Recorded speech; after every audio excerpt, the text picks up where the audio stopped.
Live from New Delhi, you're watching DD India Live, India's voice to the world. I'm Tanvi Taneja, coming up in the next 30 minutes.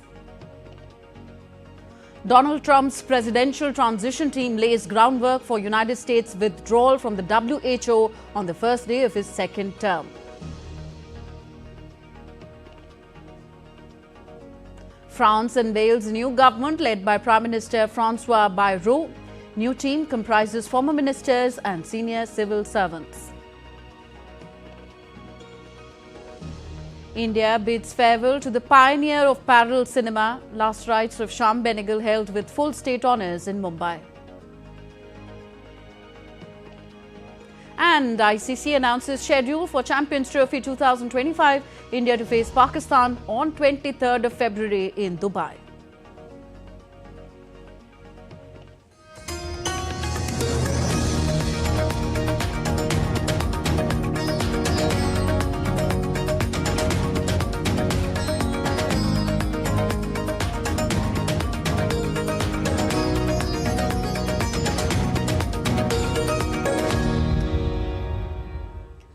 In the United States, President-elect Donald Trump is planning to pull Washington out of the World Health Organization on day one of his second administration.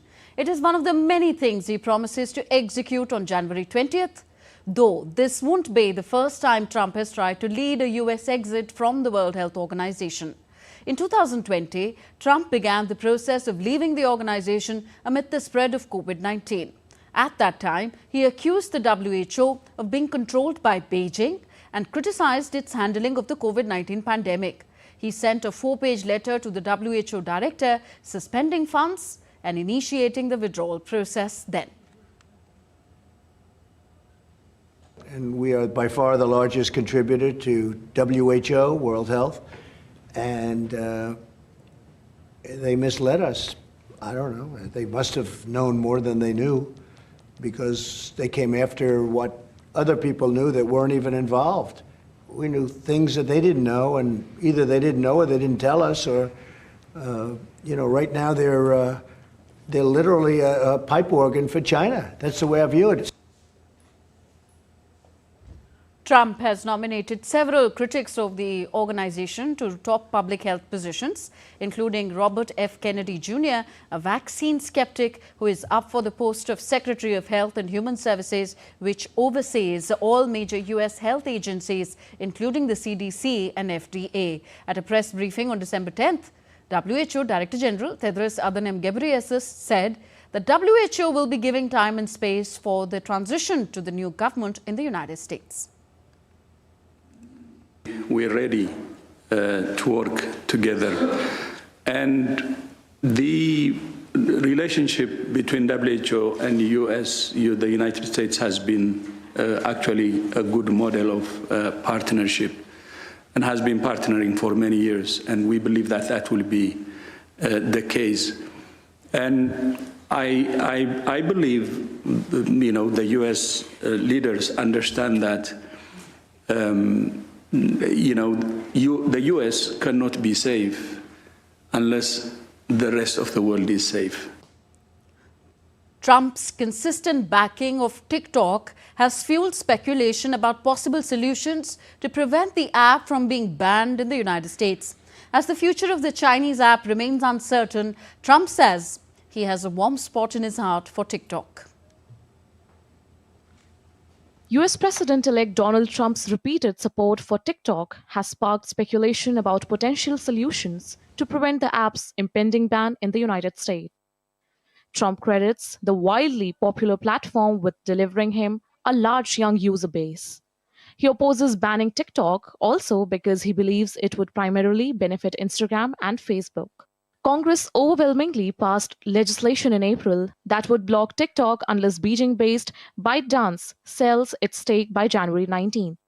US lawmakers grew wary in the potential of the Chinese government to influence ByteDance or access the data of TikTok's American users. Even with Trump's decisive election victory, preventing the ban faces significant hurdles. The law enjoyed rare bipartisan support in Washington, making its outright repeal through the vote in Congress politically unlikely.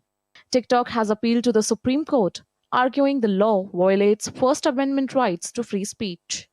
The court is dominated by Trump-aligned conservatives. It will hear the case on January 10th, 9 days before the ban takes effect.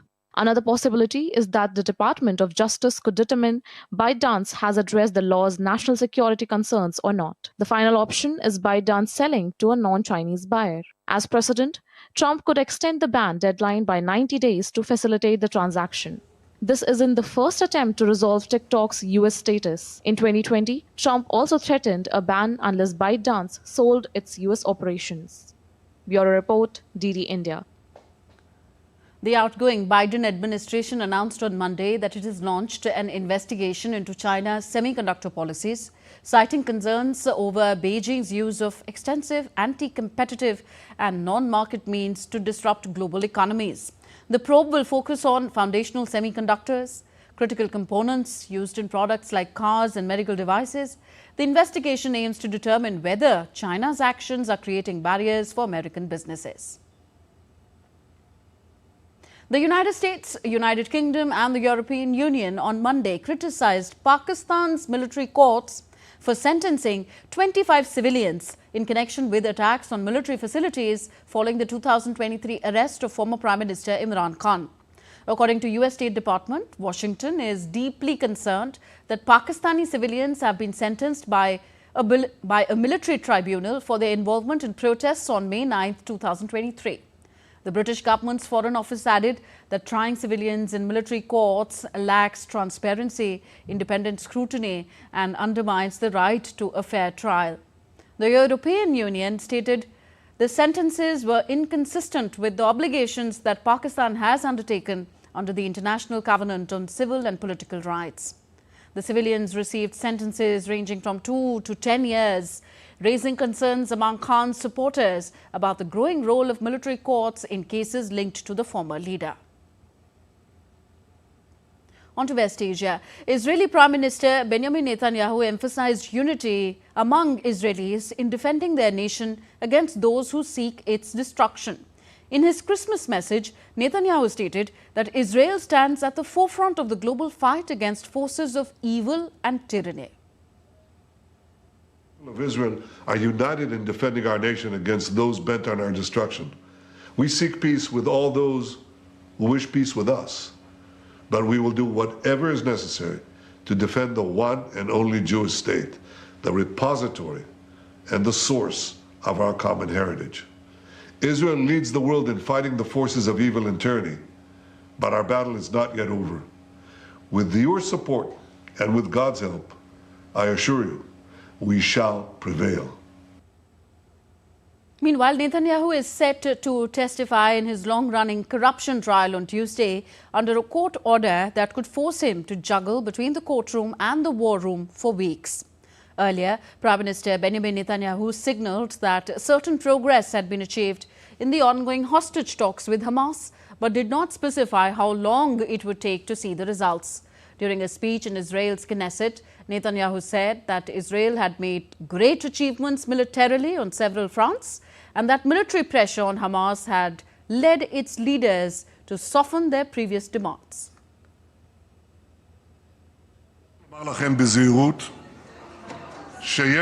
I want to tell you cautiously that there is a certain progress, and this certain progress is due to three main reasons.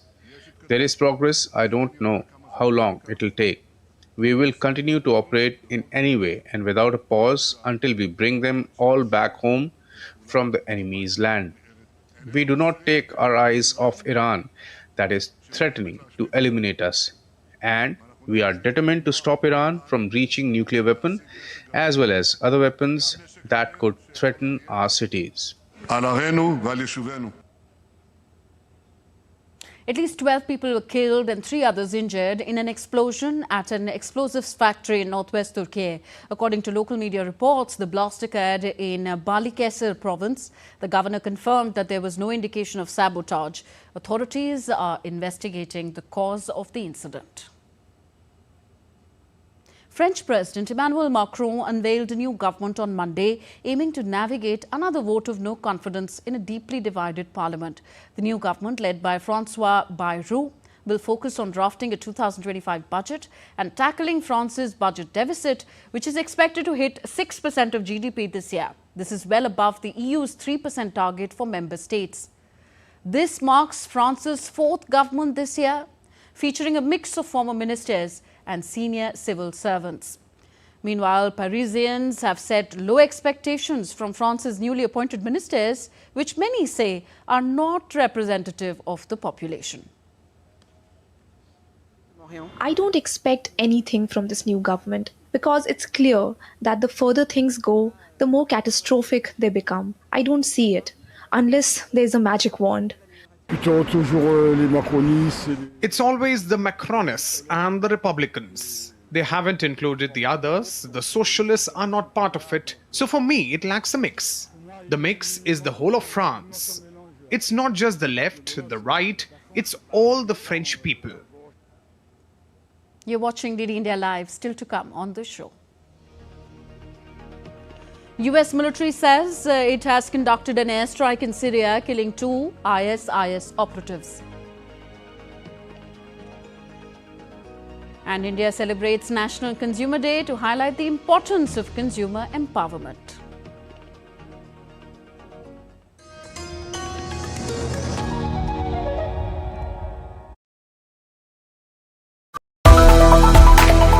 Age of artificial intelligence. New strides in semiconductors. Pushing the frontiers of space. Watch Reflections 2024, Science, Technology and Space, only on DD India.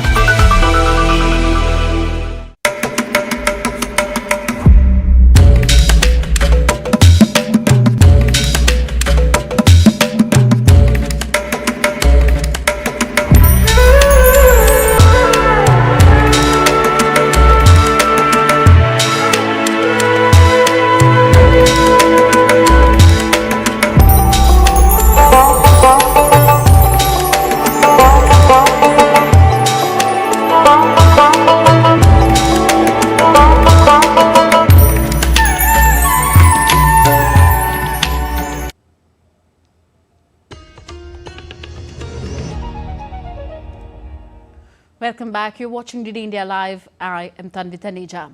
The US military announced on Monday that it carried out an airstrike in Syria, killing 2 Islamic State operatives and injuring another. According to the US Central Command, the operatives were transporting a truckload of weapons in Syria's Deir az-Zawar province when the airstrike was conducted. The area was previously controlled by the Syrian government and Russian forces. India is celebrating National Consumer Day today, a day highlighting the importance of the consumer movement, and the day spreads awareness about consumer rights and responsibilities. Minister for Consumer Affairs, Food and Public Distribution Prahlad Joshi shared a video message reaffirming the Indian government's commitment to ensuring consumer rights and highlighting the initiatives such as that of the Consumer Protection Act 2019.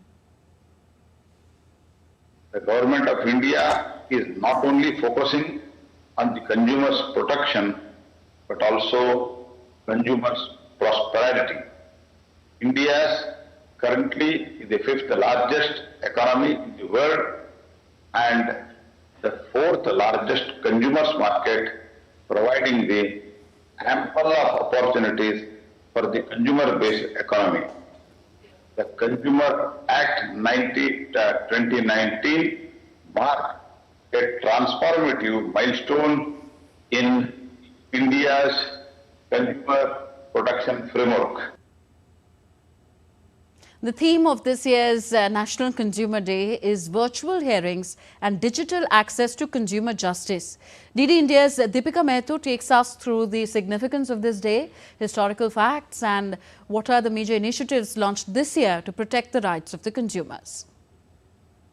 24th December is observed as National Consumer Day every year across India with an aim to empower, enlighten and understand the changing consumer pattern of the country. Be it online consumers or offline, India boasts a thick share of consumers around the world.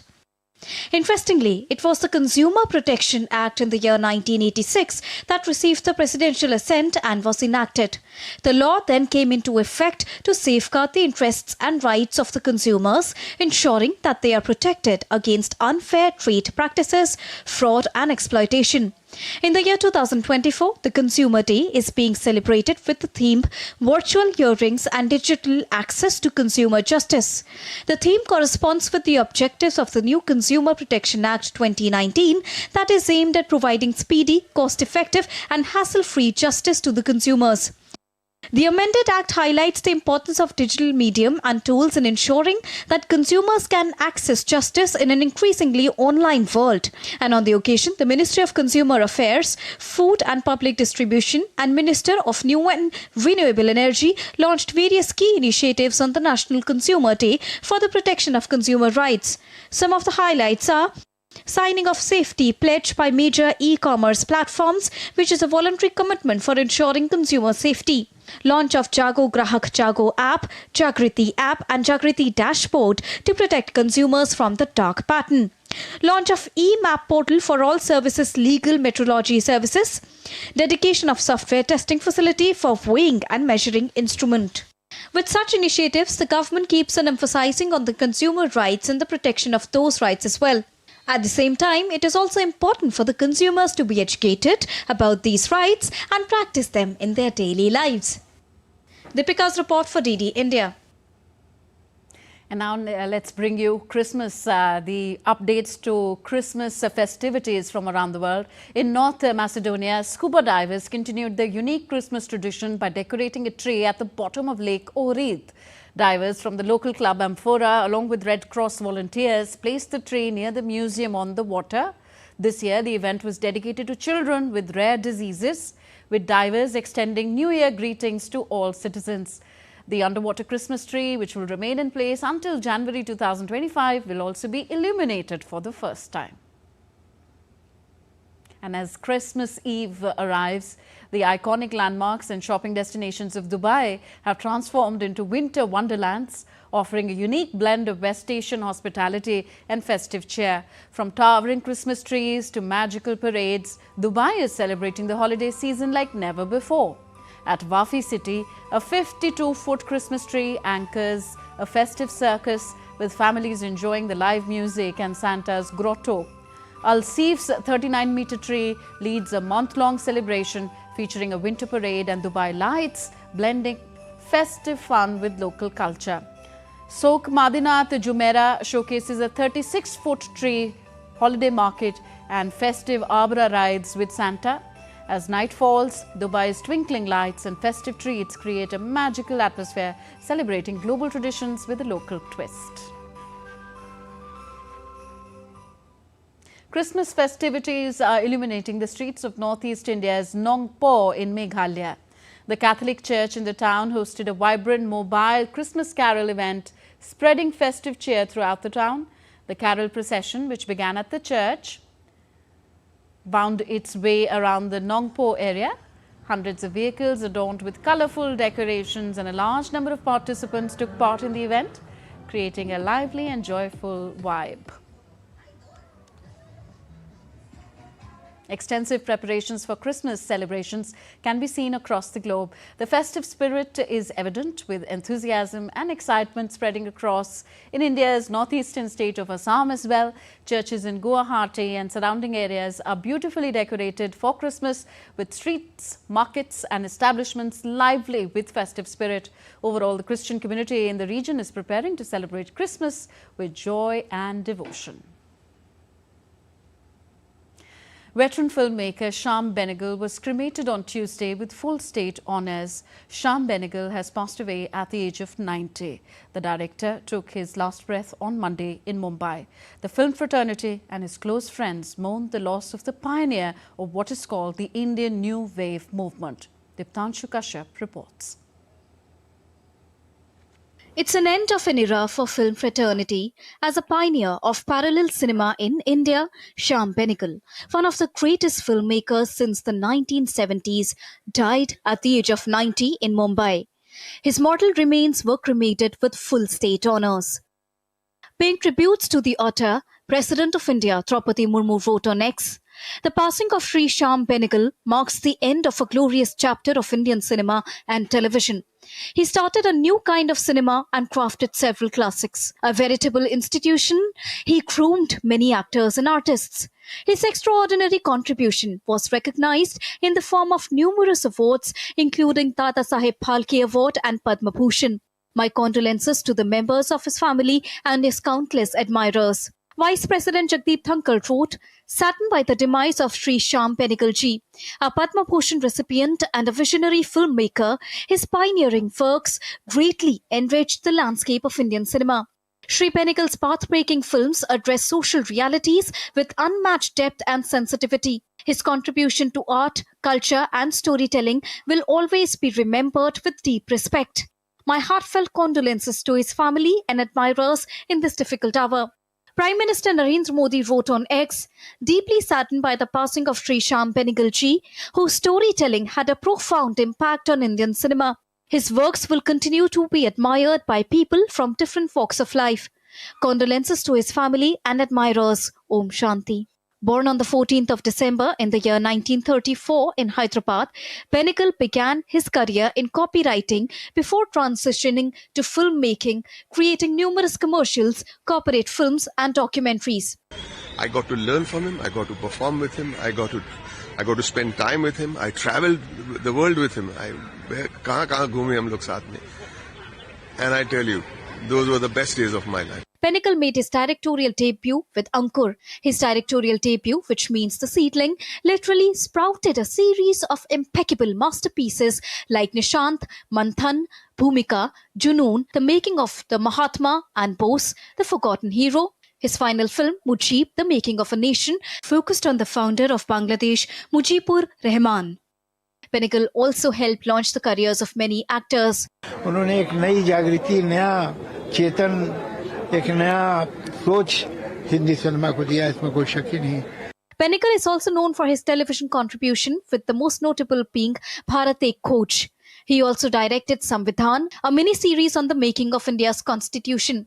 Benegal has received numerous accolades, including National Film Awards and the prestigious Dada Saheb Phalke Award in the year 2007. His national honours include the Padma Shri and Padma Bhushan. He also served as a faculty member at the Film and Television Institute of India in Pune. His filmmaking legacy continues to inspire future generations of filmmakers, and his films continues to resonate with the society. With inputs from Shyama Mishra, Diptanshu Kashyap's report for DD India.